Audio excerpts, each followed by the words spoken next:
जय माता दी। मेरे सभी प्यारे दोस्तों, मैं लक्ष्मी शर्मा बड़ों को चरण स्पर्श, छोटों को प्यार और बराबर वालों को दिल से नमस्कार करती हूँ।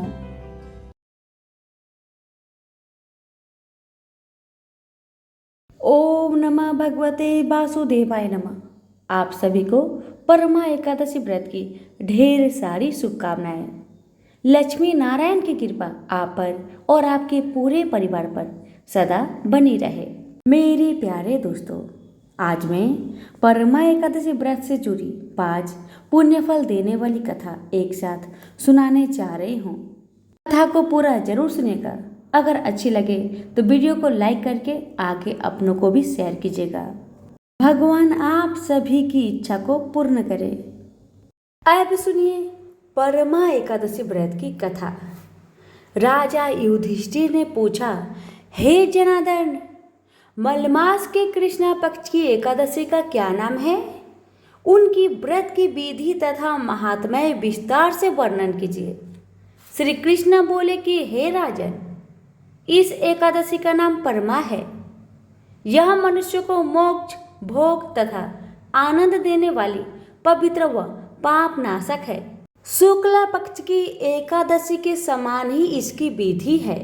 भक्ति पूर्वक नरोत्तम भगवान का पूजन इस एकादशी में करना उचित है।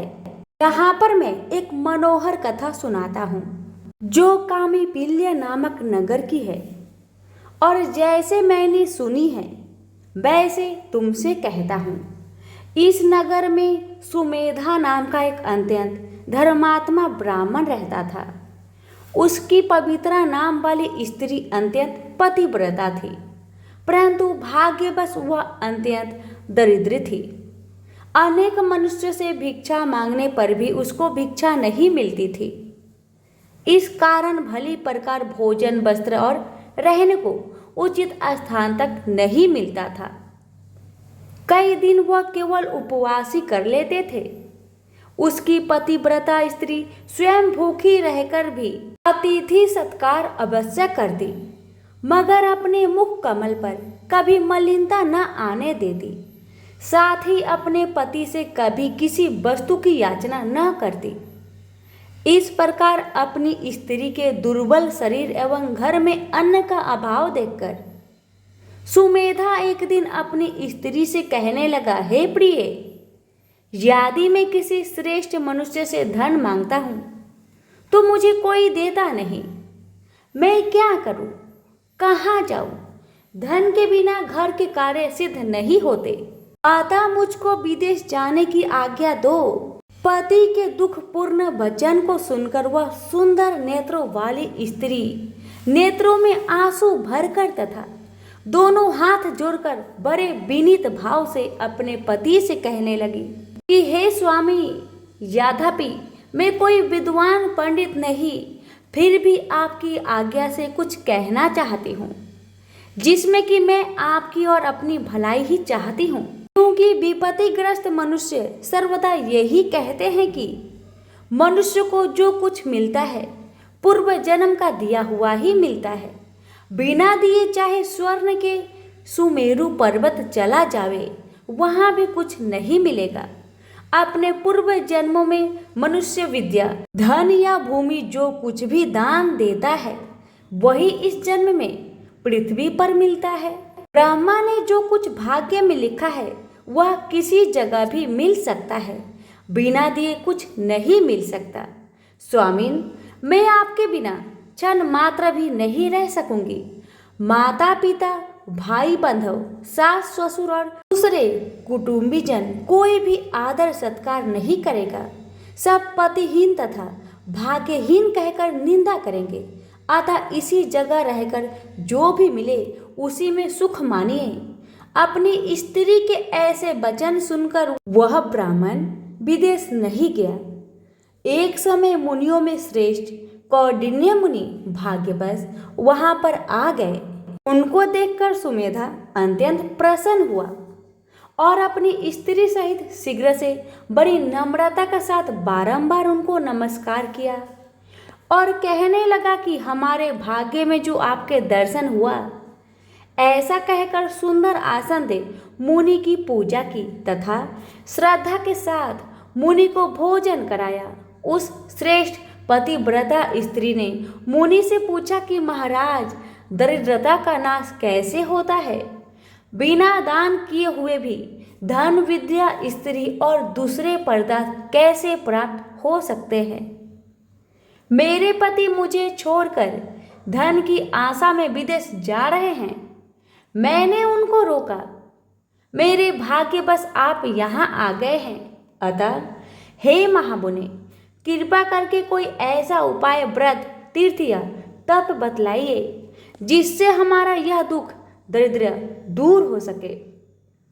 उस सुशीला के ऐसे वचन सुन अपने मन में सब पापों, दरिद्र और दुखों का नाश करने वाला उत्तम व्रत का विचार कर मुनि कहने लगे कि हे सुशीले, मलमास के कृष्णा पक्ष की भगवान की अति प्रिय भक्ति देने वाली परमा नाम की जो एकादशी है, तुम उसका श्रद्धा पूर्वक व्रत करो।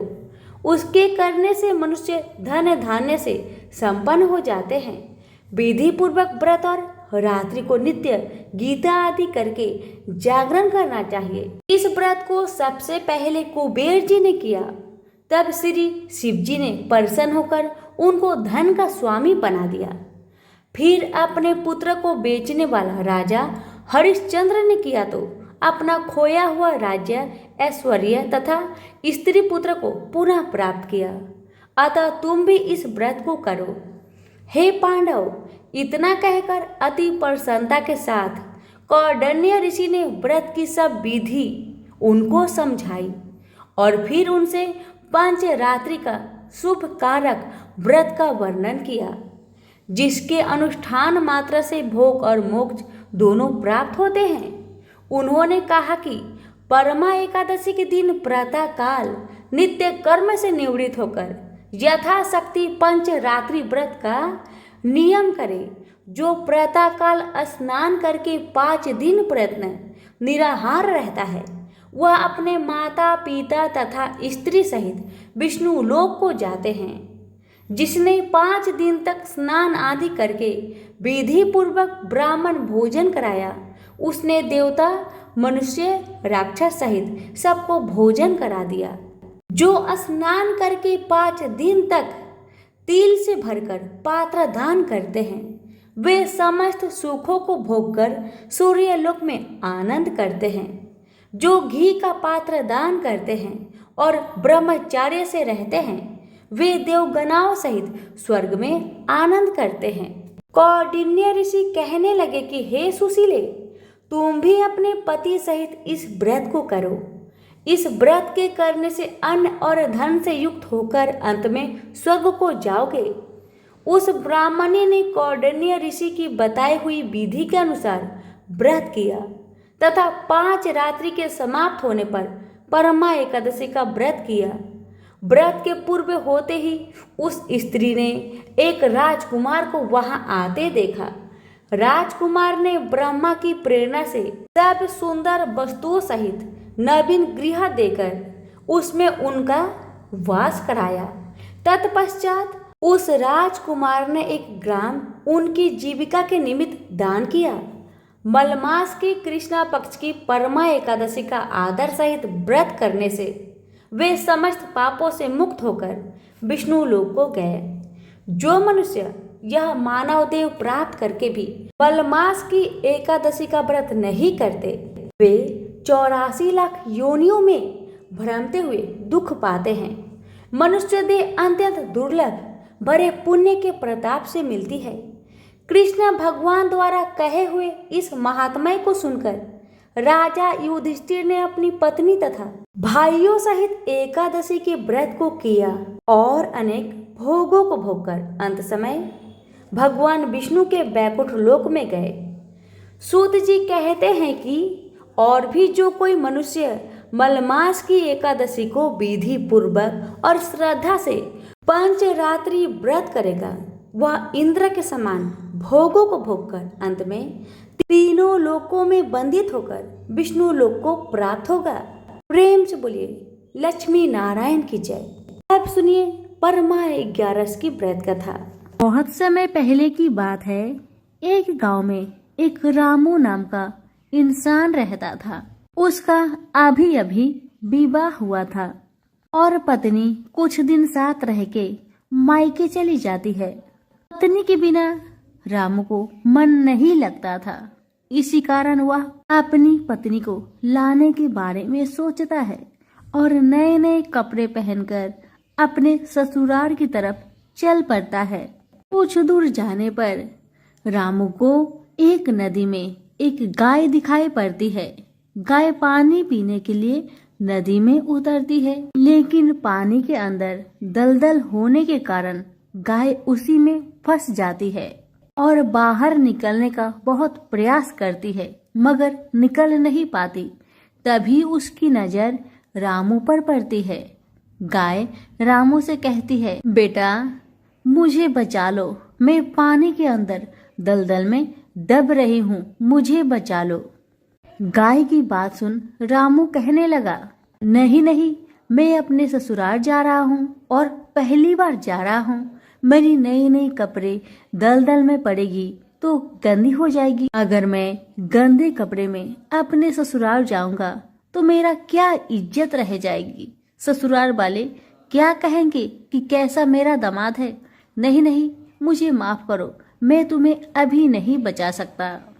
रामू की बात सुन गाय बोली, आज 11 का दिन है, अगर तुम मुझे बचाओगे तुम्हें बहुत पुण्य मिलेगा, जीवन में बहुत तरक्की करोगे, मुझे बचा लो। रामू फिर बोला, नहीं, मैं अपने ससुराल से अपनी पत्नी को लेकर आऊंगा, तब मैं तुम्हें निकाल दूंगा। गाय रामू की बात पर बहुत क्रोधित हो गई और उसने श्राप दिया, जा तू 4 पहर के बाद गधा बन जाएगा। गाय के श्राप सुनते ही रामू गाय से हाथ जोड़कर माफी मांगने लगा, हे गाय माता, मुझे माफ करे। इतना रामू कह ही रहा था कि तब तक गाय माता पानी में डूब गई और उनकी मृत्यु हो गई। अब रामू बेचारा बहुत परेशान हो गया। जल्दी जल्दी अपने ससुराल गया और अपनी पत्नी को लेने की बात अपनी सास ससुर से कहने लगा। सास ससुर बोले, बेटा पहली बार आए हो तो 4 दिन तक रुक कर जाओ। लेकिन रामू अपने सास ससुर और घर वालों की बात नहीं माना। उसने अपनी पत्नी को एक कमरे में ले जाकर गाय की श्राप वाली बात अपनी पत्नी को कह सुनाई। अब पत्नी भी रामू के साथ उसी समय अपने घर से विदा लेकर चल पड़ी। जैसे ही दोनों पति पत्नी अपने गांव को आए, जल्दी से अपने घर में जाकर दरवाजा को बंद कर दिया और ठीक वैसे ही पति गधा बन गया। अब तो पत्नी घर के सारे दरवाजे खिड़की हमेशा बंद रखती थी। घर में जितने भी अनाज थे, सारे अनाज कुछ दिन में ही समाप्त हो गए। अब पत्नी बेचारी बहुत परेशान हो गई और अपने गधा पति से कहने लगी, सुनिए जी, घर में तो थोड़ा भी अनाज नहीं है। अब हमें बाहर मेहनत मजदूरी करके कुछ तो कमाना पड़ेगा अपनी पेट पालने के लिए। गधा रूपी पति कहने लगा, हाँ तुम ठीक कह रही हो, चलो मैं भी तुम्हारे साथ जाऊंगा। अब पति पत्नी दोनों अपने घर के बाहर निकल गए काम की तलाश में। कुछ दूर आगे बढ़ने पर उन्होंने देखा कि राजा पासी में एक कुआं खुदवा रहे थे। रामू की पत्नी ने राजा के पास जाकर कहा, महाराज जी कृपा करके मुझे कुछ काम दे दीजिए। तब राजा ने कहा, ठीक है। राजा ने उसे मिट्टी ढोने का काम दे दिया। रामू की पत्नी मिट्टी का डाला उठाकर अपने सर पर लेकर जाने लगी। बहुत से लोग देखे, सभी लोगों ने कहा, अरे तुम इस गधे के ऊपर मिट्टी क्यों नहीं रखकर ले जाती? तो पत्नी कुछ नहीं कहती। एक दिन राजा की नजर रामू की पत्नी पर पड़ी। तब राजा ने कहा, बहन तुम मिट्टी का डाला इस गधे के ऊपर रखकर क्यों नहीं ले जाती? अपने सर पर क्यों रखकर ले जा रही हो? राजा की बात सुनकर पत्नी रोने लगी और कहने लगी, महाराज ये मेरे पति है, ये कोई गधा नहीं। इन्हें गाय माता ने श्राप दे दिया है, उसी के वजह से यह गधा बन गए हैं। सुनो बहन, तुम उदास मत हो, मैं तुम्हारी इस गधा पति को ठीक करने का बहुत प्रयास करूंगा। तुम अपने इस गधे को लेकर कल महल में चली आना। इतना कहने के बाद राजा अपने महल में गए और पंडितों को बुलावा भेजा। जब पंडित लोग महल में आए तो राजा ने गाय की श्राप वाली सारी कहानी पंडितों को बताया और बोले, इसका कोई उपाय निकाला जाए। महाराज की बात सुन पंडित जी बोले, महाराज, इसको गाय माता का श्राप लगा है, इसीलिए बस एक ही उपाय बचा है। अगर कोई व्यक्ति अपने जीवन में 111 का व्रत किया हो, अगर वो इंसान अपनी इच्छा से सारी 11 का फल इस गधे को दे दे, तब ये गधा फिर से इंसान बन सकता है।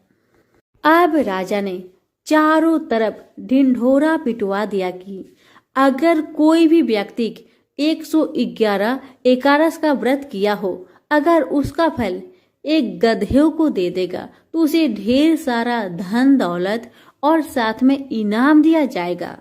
लेकिन दुख की बात यह था कि उस गांव में किसी ने भी 11 का व्रत 111 बार नहीं किया था। किसी ने 11 किया था तो किसी ने 21 किया था, मगर गधे को चाहिए था 111 का फल। एक दिन की बात है, राजा के महल में एक बूढ़ी माई आती है और राजा से कहती है, महाराज, मैंने 111 का व्रत किया है। राजा यह सुनकर बहुत खुश हुए और कहने लगे, हे बुढ़िया माई, तुम अपनी 11 का सारे फल इस गधे को दे दो ताकि इसे इंसान का रूप मिल सके। तुम अगर इसे अपने सारे 11 का फल दे दोगी तो मैं तुम्हें मुंह मांगा धन दौलत दूंगा। राजा की बात सुन बूढ़ी माँ कहने लगी, हे राजन, मैं तो बूढ़ी हो गई हूँ, मेरा जीवन का तो कोई भी ठीक नहीं, आज हूँ तो कल नहीं, और मैं धन दौलत का क्या करूँगी। मैं इस गधे को 111 का फल दे दूंगी, मगर हे राजन, मैं 11 का फल अपने पास रखना चाहती हूँ, क्योंकि इस 11 का फल मुझे मोक्ष दिला देगा। इसीलिए मैं 11 का फल अपने पास रखना चाहती हूँ। मैं अपने भगवान श्री लक्ष्मी नारायण को अपने आंखों से देखूंगी। इतना कहकर बूढ़ी माई ने 111 का फल को 11 माता का नाम लेकर उस गधे को दे दिया और वह गधा तुरंत मनुष्य बन गया, मगर 11 का फल कम होने के कारण उस गधा का पूंछ वैसे की वैसे ही रह गया। जब पति पत्नी दोनों की नजर उस पूंछ पर पड़ी तो वह देखकर बहुत हैरान हो गए। तब बूढ़ी माई ने सारी बात बताई, क्योंकि मैंने 111 का फल दिया है, बस इसी के कारण इसका पूंछ रह गया है, पूरा शरीर इंसान का बन गया है। अब इस पूंछ को तुम दोनों ही हटा सकते हो। तुम लोग भी श्रद्धा पूर्वक 11 माता का व्रत करो, उनकी कृपा से जल्द ही ये पूंछ भी गायब हो जाएगी। इतना कहकर बूढ़ी माई अपने घर को लौट आई और दोनों पति पत्नी श्रद्धा पूर्वक 11 माता के व्रत करने लगे, जिसके प्रभाव से रामू का वह गधा का पूंछ भी गायब हो गया। तो प्रेम से बोलिए 11 माता की जय हो, श्री हरि विष्णु की जय हो।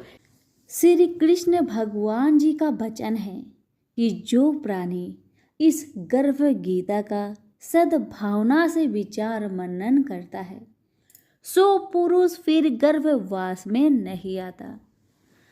अर्जुन कहने लगे, हे कृष्ण भगवान, यह प्राणी जो गर्भ विषय में आता है, सो किस दोष के कारण आता है? हे प्रभु, जब यह जन्मता है तब इसको जरा आदि रोग लगते हैं, फिर मृत्यु होती है। हे भगवान, वह कौन सा कर्म है जिसके करने से जन्म मरण से रहित होवे?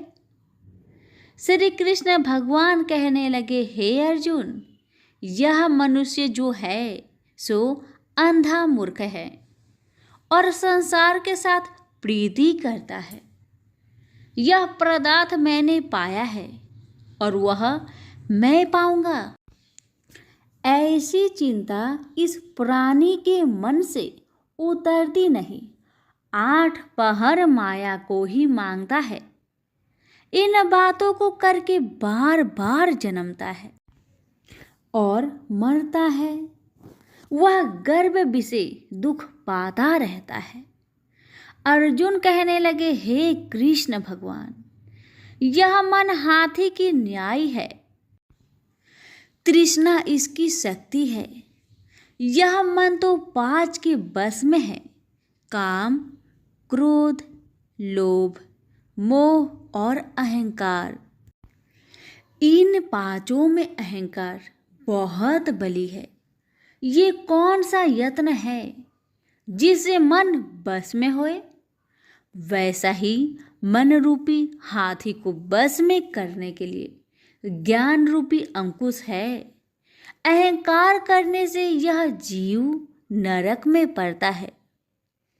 अर्जुन कहने लगे, हे भगवान, जो एक तुम्हारे नाम के लिए वन खंड में फिरते हैं, एक वैरागी हुए हैं, एक धर्म करते हैं, इनको कैसे जाने?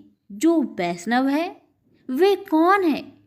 श्री कृष्ण भगवान कहने लगे, हे अर्जुन, मेरे ही नाम के लिए वनों में फिरते हैं, वह सन्यासी कहते हैं। एक सिर पर जटा बांधते हैं, एक अंग पर भस्म लगाते हैं।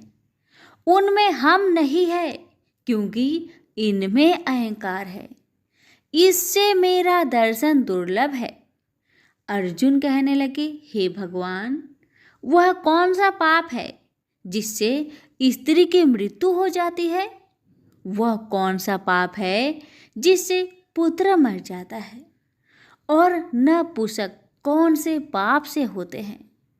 श्री भगवान कहने लगे, हे अर्जुन, जो किसी से कर्जा लेता है और देता नहीं, इस पाप से औरत मरती है।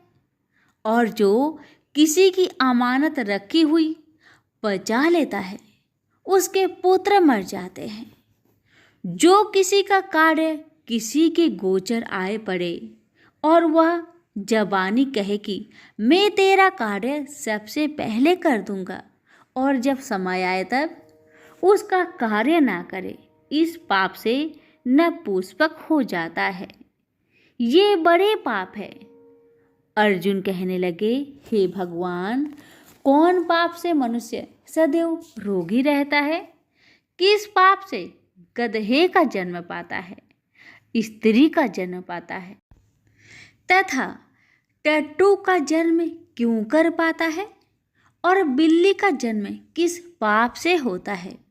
श्री भगवान कहने लगे, हे अर्जुन, जो भी मनुष्य कन्यादान करते हैं और इस दान में मूल्य लेते हैं, वे दोषी है। वे मनुष्य सदा रोगी रहते हैं। जो विषय विकार के वास्ते मदिरा पान करते हैं, वे टट्टू का जन्म पाते हैं। और जो झूठी गवाही भरते हैं, वह औरत का जन्म पाता है। जो रसोई बना के पहले आप भोजन कर लेती है और पीछे परमेश्वर को अर्पण करती है, तो वे बिल्ली का जन्म पाती है। और जो मनुष्य अपनी झूठी वस्तु दान करते हैं, औरत का जन्म पाते हैं। वह गुलाम औरतें होती है। अर्जुन कहने लगे, हे भगवान, कई मनुष्यों को आपने स्वर्ण दिया है, सो उन्होंने कौन सा पुण्य किया है? और कई मनुष्यों को आपने हाथी घोड़ा रथ दिए हैं, उन्होंने कौन सा पुण्य किया है? श्री भगवान कहने लगे, हे अर्जुन, जिन्होंने स्वर्ण दान किया है उनको हाथी घोड़े वाहन मिलते हैं। जो परमेश्वर के निमित्त कन्या दान करते हैं सो पुरुष का जन्म पाते हैं। अर्जुन कहने लगे, भगवान, जिन पुरुषों के अंदर विचित्र शरीर है उन्होंने कौन सा पुण्य किया है? किसी दो के घर संपत्ति है, कोई विद्वान है, उन्होंने कौन सा पुण्य किया है? श्री भगवान कहने लगे, हे अर्जुन, जिन्होंने अन्न का दान किया है उनका सुंदर स्वरूप है। जिन्होंने विद्या दान किया है वह विद्यावान होते हैं। जिन्होंने संतों की सेवा की है वह पुत्रवान होते हैं। अर्जुन कहने लगे, हे भगवान, किसी को धन से प्रीति है, कोई को स्त्रियों से प्रीति करते हैं। इसका क्या कारण है, समझाकर कहिए। श्री कृष्ण भगवान कहने लगे, हे अर्जुन, धन और स्त्री सब नाश रूप है, मेरी भक्ति का नाश नहीं है। अर्जुन कहने लगे, भगवान, यह राजपाट किस धर्म के करने से मिलता है? विद्या कौन से धर्म करने से मिलती है? श्री कृष्ण भगवान कहने लगे, हे अर्जुन, जो प्राणी काशी जी में निष्काम भक्ति से तप करते हुए देह त्यागते हैं वह राजा होते हैं, और जो गुरु की सेवा करते हैं सो विद्वान होते हैं। अर्जुन कहने लगे, हे भगवान, किसी को धन अचानक बिना किसी परिश्रम से ही मिलता है, सो उन्होंने कौन सा पुण्य किया है? श्री कृष्ण भगवान कहने लगे, अर्जुन, जिन्होंने गुप्त दान किया है उनको धन अचानक मिलता है। जिसने परमेश्वर निमित्त पराया कार्य संवारा है वह मनुष्य रोग से रहित होते हैं।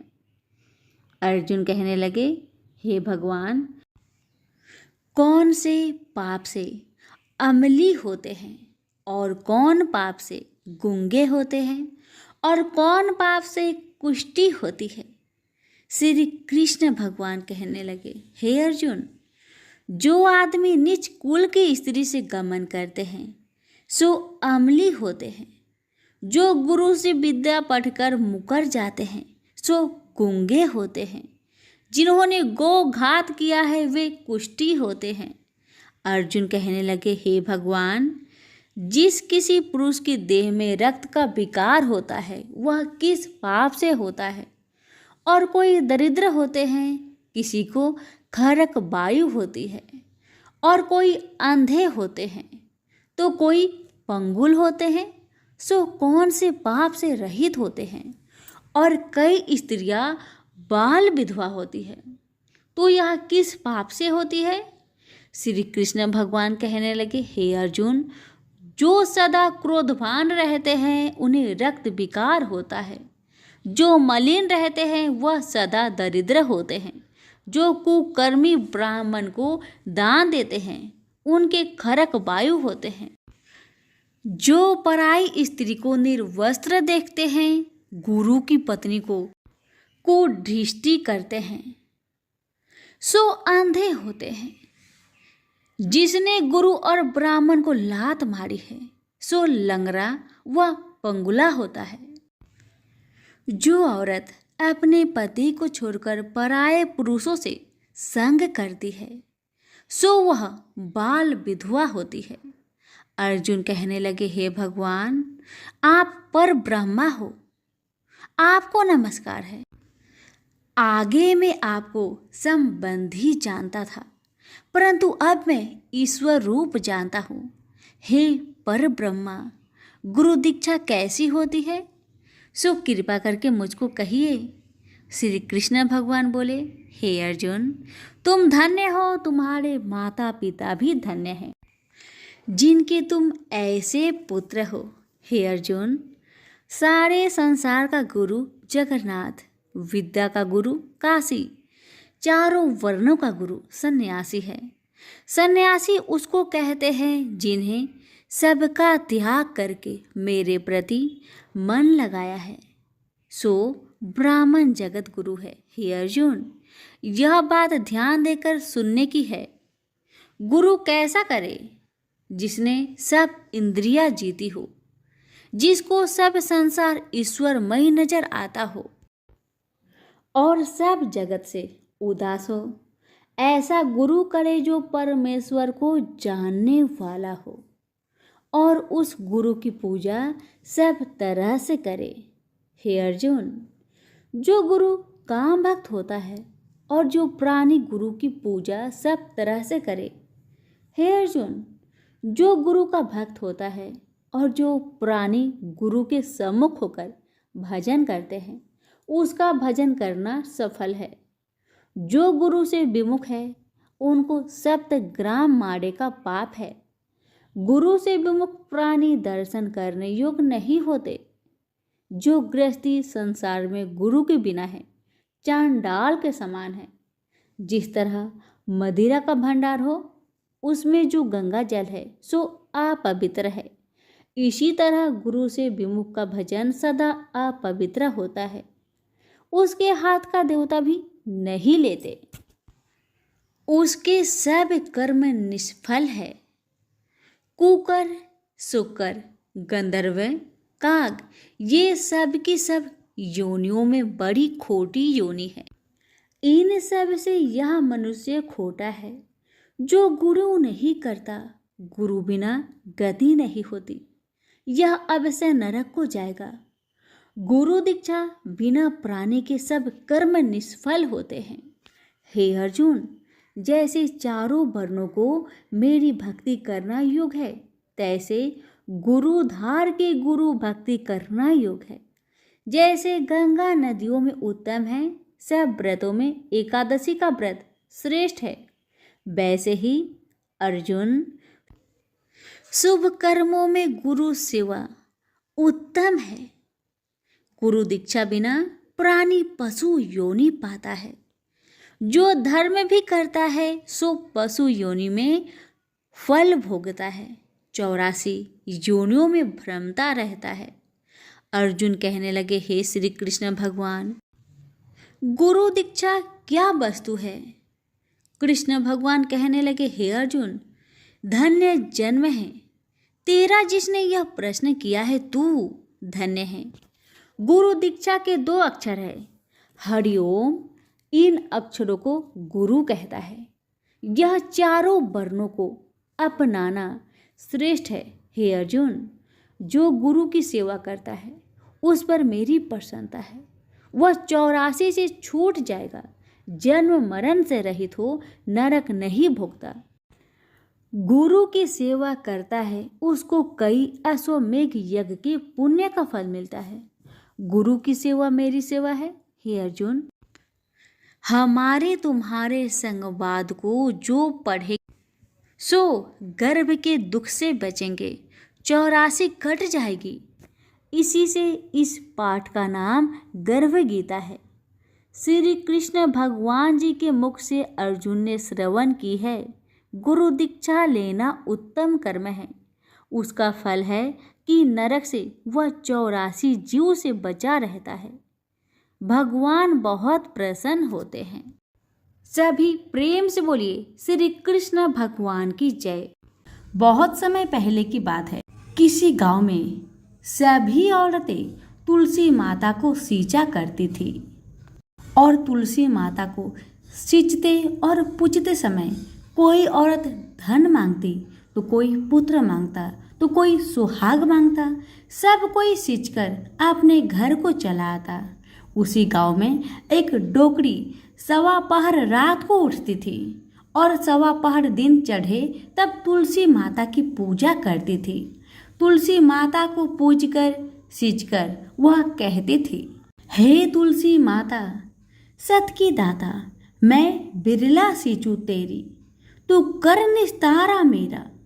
तुलसी माता बहू दीजिए, बेटी दीजिए, पोता दीजिए, लड्डू दीजिए, पीतांबर की धोती दीजिए, गहना दीजिए, घी का घड़ा दीजिए, मीठा मीठा खीर और पूड़ी दीजिए, दाल भात का भोजन दीजिए, धन दौलत दीजिए, बेटा पोता को काम दीजिए, तुलसी का पत्ता दीजिए, मुंह में गंगा जल दीजिए, सूरज जी की साख दीजिए, जल यमुना की नीर दीजिए, 11 को दिन दीजिए, मरु तो बैकुंठ में बास दीजिए, चंदन को दाग दीजिए, मरु तब आप श्री कृष्ण को कांधा दीजिए, हर हर करते बैकुंठ जावे, रोज इतना कहकर आती थी। उस डोगरी की इतनी सारी बातें सुनकर तुलसी माता सूखने लगी। भगवान श्री कृष्ण बैकुंठ से ये सब देख रहे थे। एक दिन भगवान ने सोचा क्यों ना मैं तुलसी से पूछूं कि तुलसी दिन ब दिन सूखते क्यों जा रही है। सभी औरतें तो रोज आकर उनको जल से सींचा करती है, तो फिर कारण क्या है कि तुलसी सूखते जा रही है। ये सोचकर भगवान श्री कृष्ण तुलसी से पूछते हैं, तुलसी क्या बात है, दिन ब दिन तुम सूखते जा रही हो, क्या कोई बात है, मुझे बताओ। तब तुलसी माता ने भगवान श्री कृष्ण से कहा, प्रभु आप तो मेरे मन की बात मत ही पूछो। तो भगवान बोले कि अगर मैं तुम्हारी मन की बात नहीं पूछूंगा तो कौन पूछेगा। तब तुलसी माता भगवान श्री कृष्ण से कहने लगी कि एक डोगरी माई आती है मेरे पास और रोज इतनी सारी मन्नत मांगती है, मैं उसकी सारी मन्नत को पूरी कर दूंगी, मगर एक मन्नत को पूरा नहीं कर सकती। भगवान ने कहा, ऐसा कौन सा मन्नत है तुलसी, इसे तुम पूरा नहीं कर सकती, मुझे बताओ, शायद मैं तुम्हारा कुछ मदद कर सकूं। अब तुलसी माई कहने लगी, हे भगवान क्या बताओ, ये बूढ़ी माई कहती है जब वो मरे तो उसे कृष्ण का कंधा चाहिए। मैं तो इसकी सभी मन्नत को पूरी कर दूं, पर कृष्ण भगवान का कंधा मैं कहाँ से ला कर दूं भगवान। तब भगवान कृष्ण हंसने लगे और कहने लगे, बस इतनी सी बात, जब बुढ़िया मरेगी तो मैं उसे कंधा देने जरूर आऊंगा, तुम्हारी भक्त की सभी मनोकामना को मैं जरूर पूरी करूंगा। आप चिंता मत कीजिए, आप हरे भरे होकर फूलिए। कुछ दिनों के बाद वह डोगरी रास्ते में ठोकर खाकर कृष्ण भगवान के मंदिर के सामने गिर गई और उसका मौत हो गया। पूरे गांव के सभी लोग आए और डोगरी को सभी लोग धर्मात्मा मानते थे। उसको तुलसी जी की डोगरी कहते थे। उसके परिवार में कोई और नहीं था, इसलिए गांव वालों ने ही उसके अंतिम संस्कार की योजना बनाई और उसे नहलाकर जब बैकुंठी पर बैठाने के लिए उसे उठाने लगे तो उसकी लाश इतनी भारी हो गई कि उसे कोई नहीं उठा पाया। अब ये देखकर सभी लोग तरह तरह के बातें करने लगे कि यह तो इतनी पूजा पाठ करती थी, हर समय माला फेरती थी, इसलिए यह इतनी भारी हो गई है। वह पूरे गांव में चर्चा होने लगा कि डोगरी माई कोई भक्ति नहीं करती थी, यह छल कपट करती थी, जिसे हम धर्मात्मा समझते थे। असल में ये बूढ़ी माई तो महापापी है, जो कि किसी से भी उठ नहीं पा रही है। इधर श्री कृष्ण भगवान ने सोचा, मेरी भक्त की इतनी निंदा हो रही है, इसलिए भगवान ने बूढ़े ब्राह्मण का भेष धारण करके वहां चले आए और वहां पर आकर एकत्रित लोगों से पूछने लगे कि यहाँ इतनी भीड़ क्यों लगाया है आप लोगों ने। तो सभी लोग कहने लगे कि यह डोगरी माई मर गई है, इसीलिए भीड़ लगा है। यह डोगरी माई तो बहुत पापिन है, इसकी लाश इतनी भारी हो गई है कि किसी से उठ नहीं रही। सब उठा उठाकर थक गए, मगर उठने को नाम ही नहीं ले रही है। तब बूढ़ा ब्राह्मण कहने लगे, मुझे एक डोगरी माई के कानों में बात कहने दो, शायद ये उठ जाए। तो सभी लोगों ने कहा, ठीक है, आप भी प्रयास करके देख लीजिए, क्या पता चमत्कार हो जाए। तब भगवान ने डोगरी के कानों में कहा कि हे डोगरी माई देखो, मैं आ गया। और जो डोगरी पूजा करते समय शब्द कहती थी, वह शब्द उनके कानों में कहने लगे, तू बिरला सींचू तेरा, मैं करूँ निस्तारा मेरा। डोगरी माई बहू ले, बेटी ले, पोता ले, लड्डू ले, पीताम्बर की ढोटी ले, गहना ले, घी का घड़ा ले, मीठा मीठा खीर और पूरी ले, दाल भात का भोजन ले, धन दौलत ले, बेटा पोता को काम ले, तुलसी को पत्ता ले, मुंह में गंगा जल ले, 11 के दिन ले, चंदन को दाग ले, श्री कृष्ण का कंधा ले। इतना सुनते ही चमत्कार हो गया। डोगरी माई हल्की हो गई। भगवान ने बोला, आओ अब डोगरी माई को उठाकर देखो, शायद उठ जाए। भगवान ने हाथ लगाया और डोगरी माई उठ गई।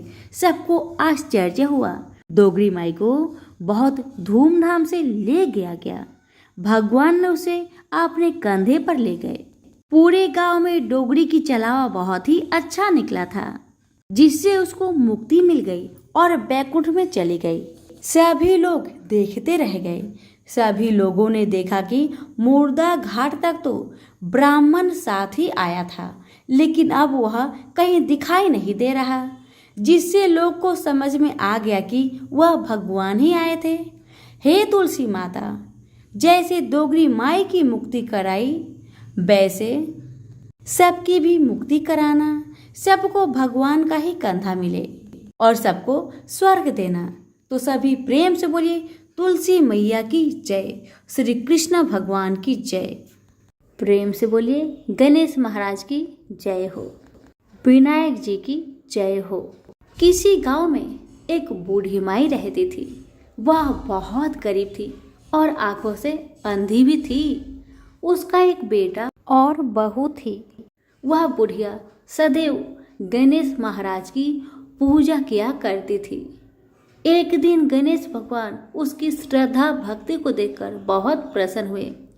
गणेश भगवान ने सोचा, ये बुढ़िया माई तो आंखों से अंधी है, फिर भी मेरी पूजा पाठ कितना श्रद्धा के साथ करती है, इसलिए मुझे इसके लिए कुछ करना चाहिए। इतना ही सोचकर गणेश जी उस बुढ़िया माई के सामने प्रकट होकर बोले, बुढ़िया माई, तू जो चाहे सो मुझसे मांग ले, मैं तुझसे बहुत प्रसन्न हूँ। बुढ़िया माई हाथ जोड़कर गणेश महाराज से बोली, हे भगवान, मुझे तो कुछ मांगना ही नहीं आता, तो मैं कैसे मांगू और क्या मांगू, आप ही मुझे बताए। बूढ़ी माई की बातें सुन गणेश महाराज कहने लगे, माई, तू अपने बेटे बहू से पूछकर कुछ मांग लेना। तब बूढ़ी माई ने अपने बेटे से कहा, बेटा, गणेश जी कहते हैं कि तू कुछ मांग ले, तो तुम बताओ बेटा, मैं क्या मांगू। बेटा ने कहा, माँ, तुम ढेर सारा धन दौलत मांग ले। बहू से पूछा तो बहू ने कहा कि आप नाती मांग लीजिए माँ जी। तब बूढ़ी माई मन ही मन में सोचने लगी, बेटा बहू तो सिर्फ अपने लिए ही सोच रहे हैं, मेरे लिए तो कोई सोचता ही नहीं। इतना सोचकर बूढ़ी माई ने सोचा, एक बार अपनी पड़ोसन से पूछ कर आऊं कि मेरी पड़ोसन क्या कहती है। बुढ़िया ने पड़ोसन से पूछा तो उसने कहा, बुढ़िया माई, तो थोड़े दिन ही जिएगी, क्या तू धन मांगे और क्यों नाती मांगे, तू तो अपनी आंखों की रोशनी मांग ले, जिससे तेरी जिंदगी आराम से कट जाएगी। बेटा बहू और पड़ोसन का राय लेकर बुढ़िया माई गणेश महाराज के पास आई और बोली, हे गणेश महाराज, यदि आप मुझ पर प्रसन्न है तो मुझे 9 करोड़ की माया दे, निरोगी काया दे, अमर सुहाग दे, आंखों की रोशनी दे, नाती दे, पोता दे और सब परिवार को सुख दे और अंत में मोक्ष दे। बुढ़िया माई की बातें सुन गणेश जी कहने लगे, बुढ़िया माई, तुमने तो हमें ठग लिया, फिर भी जो तूने मांगा वजन के अनुसार सब कुछ तुझे मिलेगा।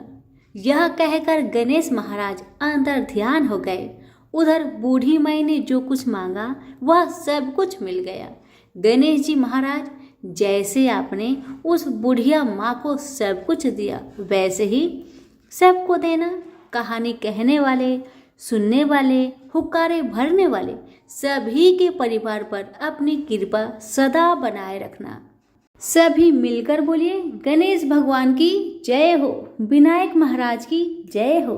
कथा अच्छी लगे तो लाइक शेयर जरूर करें। धन्यवाद।